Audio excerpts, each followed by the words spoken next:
আসসালামু আলাইকুম। আমরা আসছি একটা চরের মধ্যে এই বাড়িতে খুব কষ্ট করে একটা মানুষ বসবাস করে। তো তার সঙ্গে আমরা কথা বলবো, তার কথা শুনবো। এই হলো তার বাড়ি। আসসালামু আলাইকুম, ভালো আছেন? হ্যাঁ, এটা আপনার ঘর?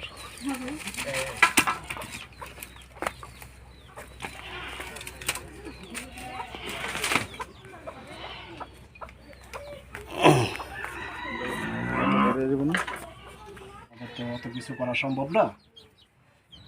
আমার পক্ষ থেকে তো এই যে এটা দিলাম। হ্যাঁ, তো ভবিষ্যতে যদি আবার আসি ইনশাল্লাহ আবার হয়ে যাবেন ইনশাল্লাহ। হ্যাঁ, ট্রেনে গেলাম, আমরা আছি ইনশাল্লাহ, যতটুকু পারি করবো।